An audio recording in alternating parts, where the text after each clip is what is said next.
საქართველოს ევროკავშირში გაწევრების პროცესის შეფერხების მიუხედავად მთავრობა აცხადებს, რომ მტკიცედ ერთგულია 2030 წლისთვის ევროკავშირში სრულად გაწევრების გეგმის მიმართ და რომ ამ დროისთვის ქვეყანამ უკვე შეასრულა ხელშეკრულებით დაკისრებული ვალდებულებების 60%. ასეა ლევან დავითაშვილის, საქართველოს ეკონომიკისა და მდგრადი განვითარების მინისტრის და ქვეყნის პირველი ვიცე-პრემიერის თანახმად, რომელსაც დოჰაში, კატარის ეკონომიკური ფორუმის ფარგლებში ვესაუბრა.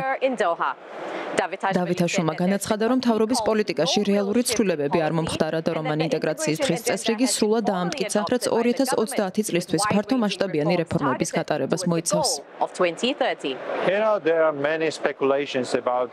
ევროკავშირში ჩვენი გაწევრიანების გზასთან დაკავშირებით მრავალი სპეკულაციაა, თუმცა ჩვენს პოლიტიკაში რეალური ცვლილება არ მომხდარა. ჩვენ გვაქვს ერთადერთი პოლიტიკა, რომელიც მთავრობის მიერ ოფიციალურად ამტკიცებულ ინტეგრაციის დღის წესრიგს გულისხმობს. ამ დღის წესრიგის განხორციელებას ემსახურება ყველა ინსტიტუცია, ყველა სამთავრობო ინსტიტუცია, ყველა სამინისტრო და სააგენტო. ამგვარად, რა თქმა უნდა, ჩვენი სამინისტრო სხვადასხვა ყოვლისმომცველი თავისუფალი ვაჭრობის შეთანხმების განხორციელების დღის წესრიგის ცენტრალურ ნაწილს წარმოადგენს, რომელიც საკმაოდ ფართოა.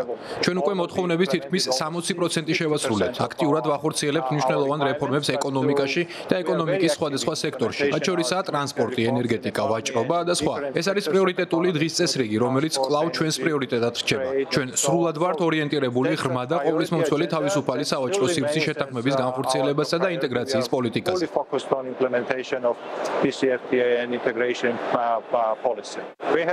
კაფეოდ განვაცხადეთ, რომ ჩვენი მიზანი 2030 წლისთვის ევროკავშირის სრულფასოვანი წევრობაა. გვესმის, რომ ეს ხანგრძლივი პროცესია, მაგრამ სრულად ვართ მიმართული ამ მნიშვნელოვანი რეფორმის განსახორციელებლად. ჩვენ კვლავ ერთგულები ვართ ამ რეფორმების და ეს პროცესი ძალიან აქტიურად მიმდინარეობს.